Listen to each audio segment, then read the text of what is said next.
अरे कोई है क्या? कोई है? हाँ जी बताइए।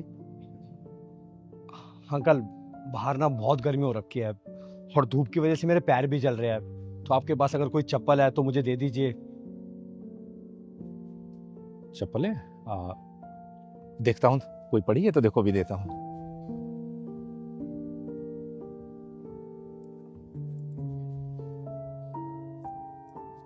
ये देखो बेटा, पुरानी है टूटी फूटी लेकिन तुम्हारा काम चला देंगी, तुम्हारे पाँव जलने से बचा देंगी। हाँ हाँ अंकल, पैरों में डालने के लिए चाहिए, चल जाएगी। बेटा दिखने में तो किसी अच्छे घर से लगते हो, फिर ये नंगे पाँव कैसे? क्या बताऊँ अंकल, नया उस शहर में आते ही बैग चोरी हो गया। आज सुबह मंदिर गया था तो वहां से जूते चुरा लिए किसी ने। तो बहुत बुरा हुआ। अब आप बताओ अंकल, मंदिर के बाहर से चोरी हो गई। अरे कम से कम इंसान को भगवान से तो डरना चाहिए, भगवान से भी नहीं डरते, मंदिर के बाहर से जूते चुरा लिए। हाँ बेटा, समय तो बहुत खराब आ गया है, लेकिन तुम्हारा तो बैग चोरी हो गया है, तो तुमने फिर खाया क्या है? नहीं अंकल, कुछ नहीं खाया, जेब में कुछ है ही नहीं, तो खाऊंगा कहाँ से? पर भूख तो लगी होगी ना? हाँ लगी तो है।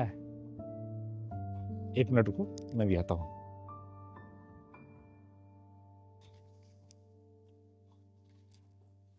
ये लो, इसे खा लो। बर्गर? आपके घर में अंकल बर्गर कहाँ से? मैं बर्गर बनाता हूँ, वो मेरी रेहड़ी है ना बर्गर की, इसीलिए शाम के लिए बना रहा था। Thank you so much uncle, आपने खाने के लिए बर्गर दे दिया, पैरों में पहनने के लिए चप्पल दे दी, वो भी एक अनजान होकर आपने मेरी इतनी मदद की। वैसे अंकल, आप एक बात बताओ, आप एक बर्गर बेचते कितने का हो? अरे बेटा खाओ ना, तुमसे पैसे कौन मांग रहा है? नहीं नहीं अंकल, मैं तो बस वैसे ही पूछ रहा हूँ, मतलब शाम में आप रेडी लगाते हो तो कितने का एक बर्गर बेचते हो? बेचता तो 30 रुपए का हूँ। काम चल जाता है या नहीं? हाँ, 2 टाइम का खाना हो जाता है और क्या। बस गांव में बीमार पत्नी है, उनके इलाज के लिए पैसे जोड़ना चाहता हूँ, वही नहीं जोड़ पा रहा हूँ। कितने पैसे लगेंगे उनके इलाज में? डॉक्टर ने तो बेटा बताया है कि 40,000 रुपए का खर्चा है। तो कितने इकट्ठे हो गए आपके? कहाँ इकट्ठे कर पाया बेटा, कुछ जोड़ ही नहीं पाया। जो कुछ कमाता हूँ वो खाने में और घर के किराए में खर्च हो जाता है। कभी कभी तो सोचता हूँ कि अब अपनी ये रेहड़ी बेचकर गांव चला जाऊं और वहीं जाकर अपनी पत्नी का इलाज करा लूं। फिर ये ध्यान में आता है कि अगर रेहड़ी बेच दी तो फिर अपना और पत्नी का पेट कैसे पालूंगा, अपना घर कैसे चलाऊंगा।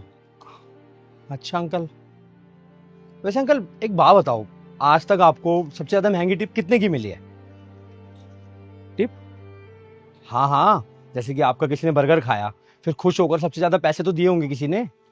अरे कहाँ बेटा, ये टिप विप तो बड़े बड़े होटलों में चलती है, हम ठेली वालों को कौन टिप देता है। अंकल, आपने मेरी हेल्प की है, मैं आपके लिए कुछ करना चाहता हूँ। क्या बेटा? ये रखिए अंकल, मेरी तरफ से। ये क्या है? आपको टिप दे रहा हूँ अंकल। पर क्यों बेटा? अंकल आपने मेरे को खाने के लिए बर्गर दिया, पहनने के लिए चप्पल दी, तो बस मैं अपनी खुशी से दे रहा हूँ, रख लीजिए आप।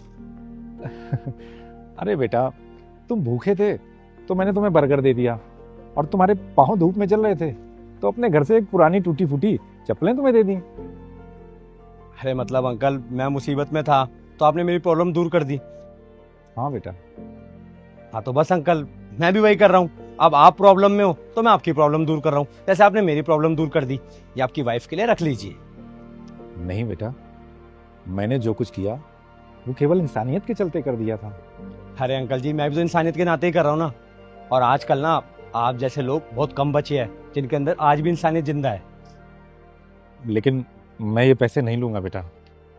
अगर अंकल आप इंसानियत को जिंदा रखना चाहते हैं तो आपको पैसे रखने पड़ेंगे, प्लीज रख लीजिए।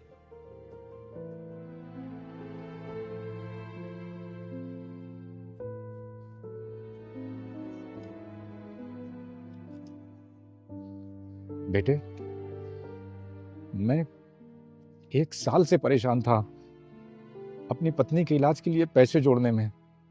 लेकिन तुम आए और तुमने 1 मिनट में मेरी समस्या दूर कर दी। अरे अंकल, हम तो सिर्फ एक जरिया है। समस्या का समाधान करने वाला तो ऊपर बैठा है, वही करता है सबका समाधान। ये तो तुमने सही कहा बेटा। ठीक है uncle, thank you so much इस बर्गर के लिए। बाकी आपकी चप्पल पहनकर जा रहा हूँ। ठीक है बेटा, भगवान तुम्हें हमेशा खुश रखे। ठीक है अंकल, नमस्ते।